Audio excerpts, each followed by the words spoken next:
Olá, professores, como estão vocês? Todo mundo bem? Espero que vocês estejam firmes e fortes aí.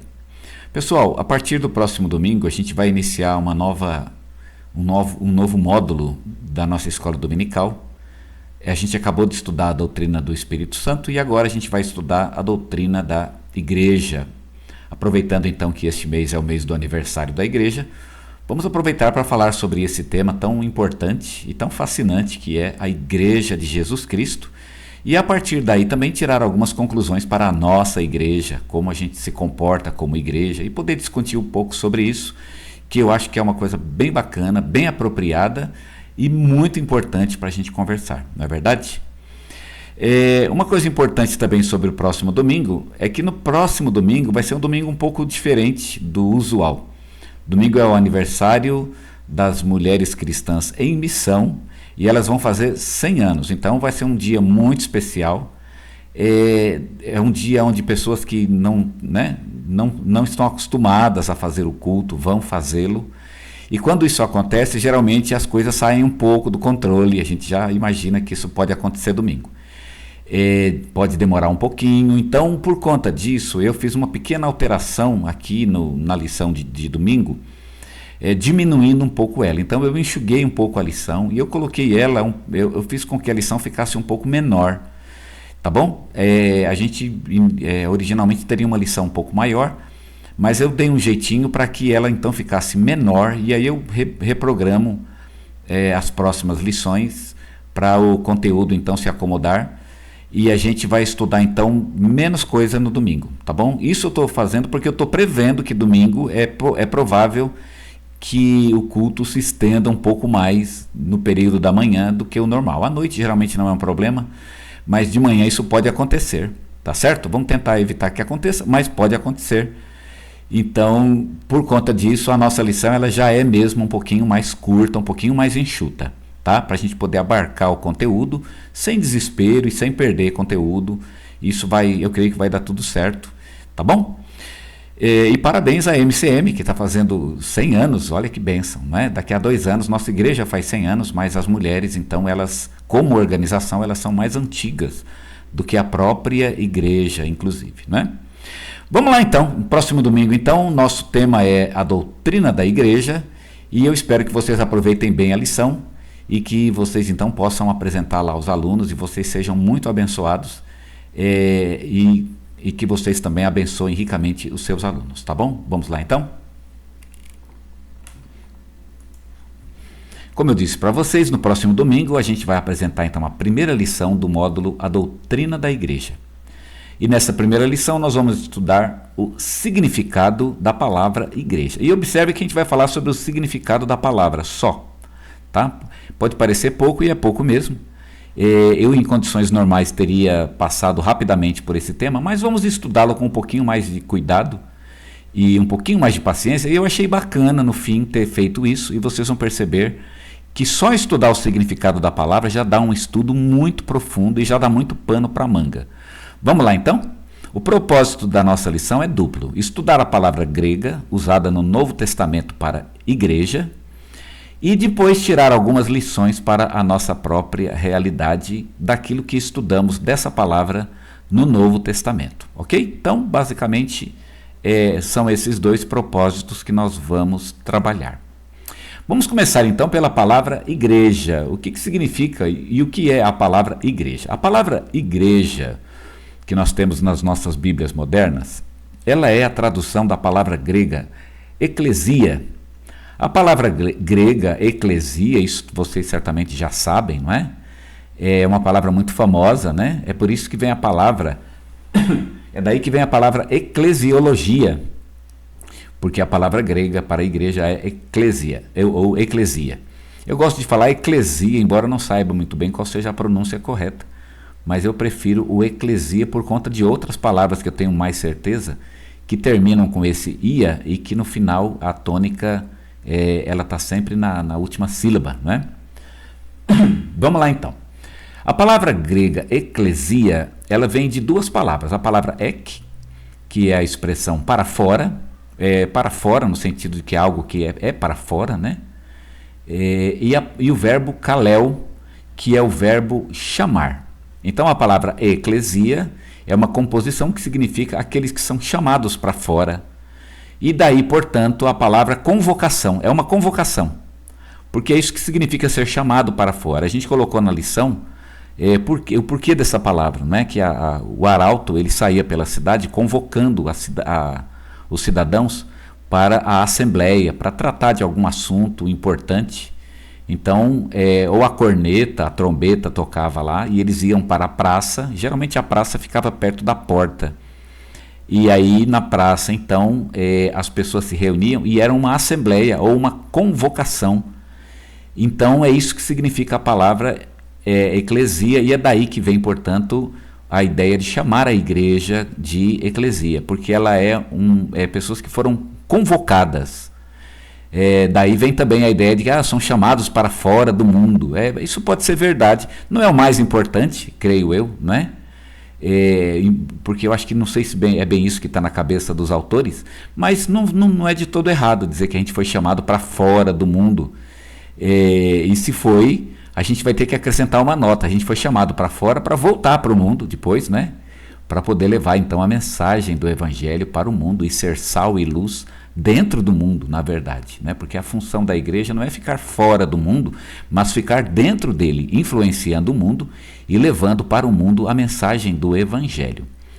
Bem, de qualquer forma, então, esse é o significado da palavra eclesia. Ela é usada 115 vezes no Novo Testamento e ela corresponde à palavra hebraica kahal.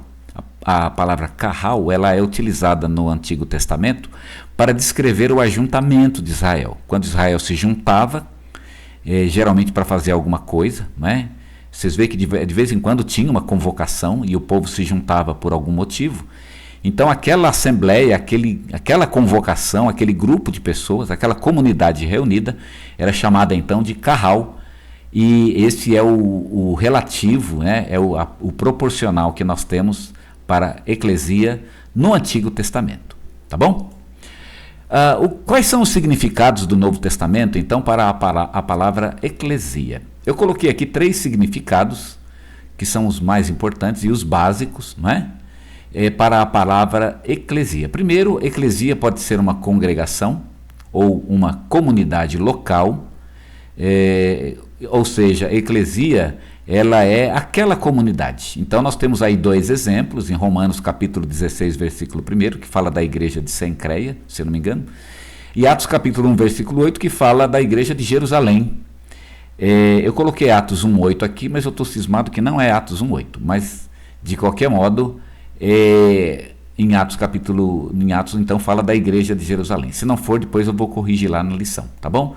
Então nós temos em Atos a igreja de Jerusalém, ou seja, aquela igreja específica que se reunia no templo, e Romanos capítulo 16, verso 1, que fala da igreja de Sencreia, tá bom? Então, nesse primeiro sentido, a palavra eclesia, ela descreve uma igreja local. Em segundo lugar, a palavra eclesia, ela pode descrever também um grupo de cristãos ou comunidade de uma certa região ou de uma área geográfica. Nós temos ali Romanos capítulo 16, versículo 19, que fala então de uma área geográfica, não é? Um grupo de pessoas de uma determinada área geográfica. 1 Coríntios, né? Na verdade, capítulo 16, versículo 19, que diz: as igrejas da Ásia vos cumprimentam. Então nós temos ali um exemplo de um uso da palavra igreja que descreve um grupo de comunidades de uma região, tá certo?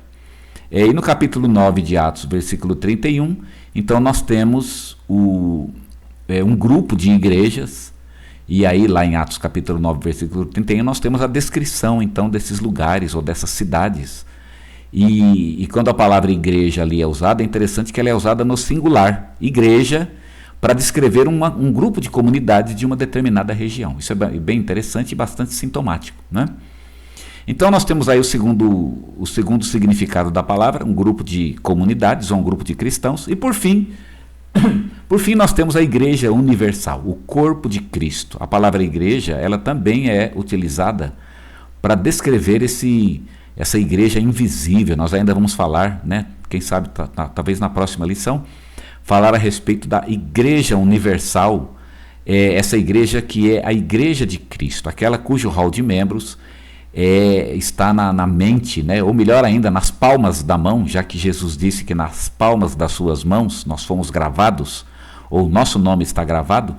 Então, essa lista de membros que simbolicamente está nas palmas das mãos de Jesus, nas palmas das mãos por causa da crucificação, claro.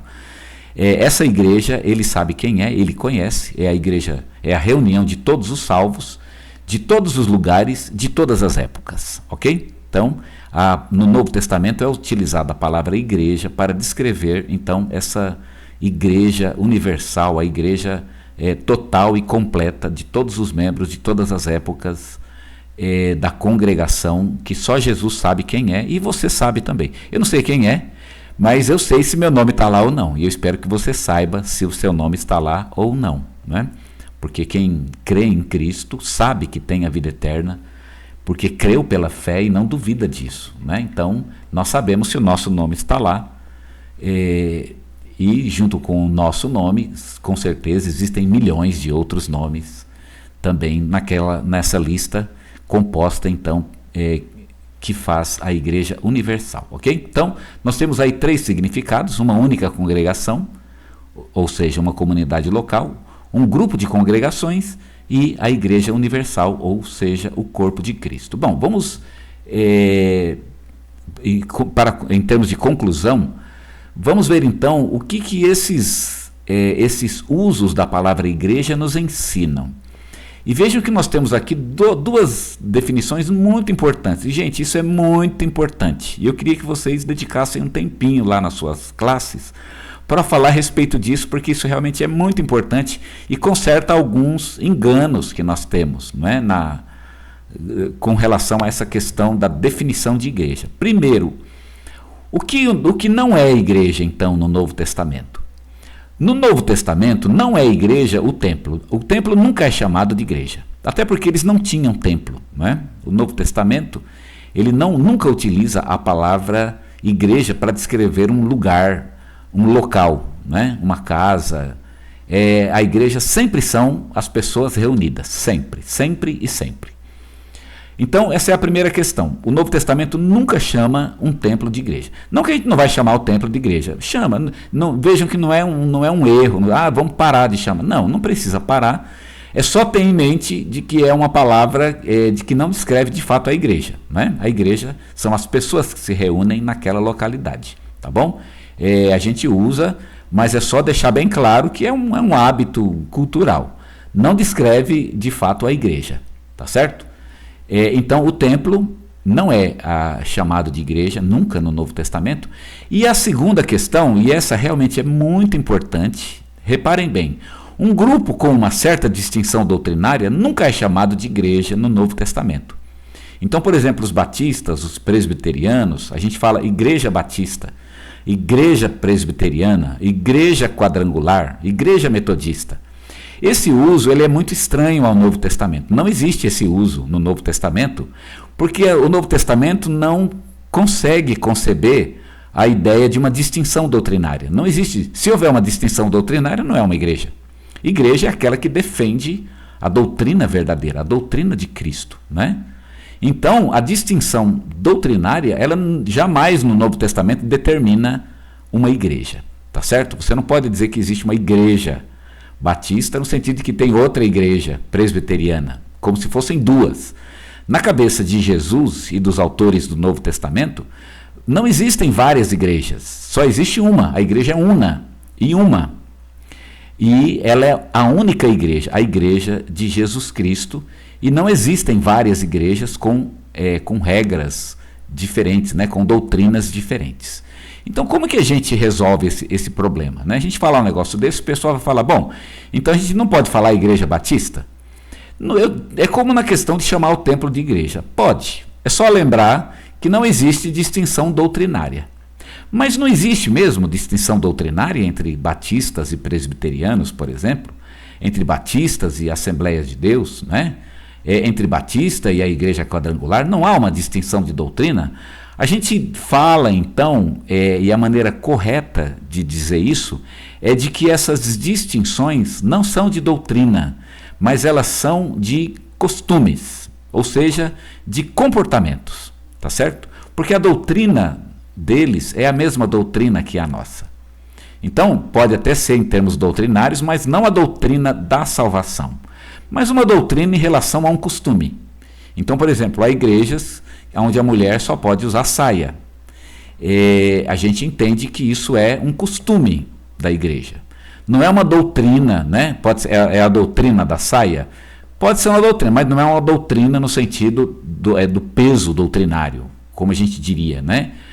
A doutrina como a doutrina da salvação, ou a doutrina da Trindade, ou a doutrina de Jesus Cristo, a doutrina da cruz, porque de fato essas são as doutrinas importantes. Talvez até o Novo Testamento, se a gente fosse ver bem, ele teria também distinções dos nossos costumes, provavelmente, né?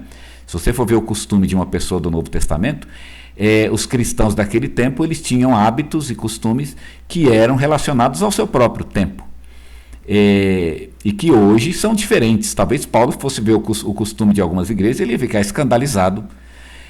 Mas a gente tem que lembrar que esse tipo de questão, ela está relacionada então aos usos da igreja, ou a gente chama de usos e costumes, ou seja, ao comportamento da igreja em alguma área específica, mas não a doutrina especificamente, tá certo? A doutrina da salvação. Porque se uma igreja ela realmente tem uma doutrina diferente, e essas igrejas existem de fato, né? Igrejas que têm uma doutrina diferente da nossa. Vamos falar sobre essa questão talvez mais tarde, né? Vamos deixar isso mais para frente, é um pouco cedo para entrar nesse terreno espinhoso, mas vamos citar nomes de algumas igrejas que realmente têm doutrinas que nós não concordamos. Nós achamos que elas são antibíblicas, não são neotestamentárias, e não tem a ver com costume, tem a ver com a base da nossa fé. Agora, usar saia ou não, nós entendemos que não é a base da nossa fé. Eu creio que nem nas pessoas que estão nas igrejas que têm esses costumes vão dizer que uma pessoa vai para o inferno porque ela usou saia ou deixou de usar saia, não é? E se ela diz isso, então ela está incorrendo num erro, um erro neotestamentário, inclusive confundindo aquilo que é essencial daquilo que é secundário. As igrejas se distinguem por aquilo que é secundário, tá bom? Então a gente costuma falar assim, para não dar a impressão de que a gente tem um monte de igreja com um monte de doutrina, porque não pode ter um monte de doutrina, porque não pode ter um monte de igreja, só existe uma, a Igreja de Jesus Cristo, tá certo? Que se divide, se distingue e se divide, portanto, em vários costumes ou comportamentos diferentes, tá certo? Podemos dizer até interpretações sobre esses comportamentos, tá bom? Eu creio que vocês entenderam. Se alguém tiver alguma dúvida, coloca lá no nosso grupo e a gente pode discutir alguma questão. Mas eu creio que isso vai ser suficiente para domingo. Você viu que não é difícil e não é demorado, espero. E a gente pode então, com essa lição, introduzir então o nosso tema do próximo domingo, a doutrina da igreja. Espero que você tenha sido abençoado com essa introdução e que você então apresente então para os seus alunos, a partir daquilo que a gente falou aqui, de uma forma que eles possam compreender e também sejam abençoados pela preleção de vocês, tá bom? Que Deus abençoe vocês e que vocês tenham uma semana, então, de muita bênção debaixo da graça e da paz do nosso Senhor.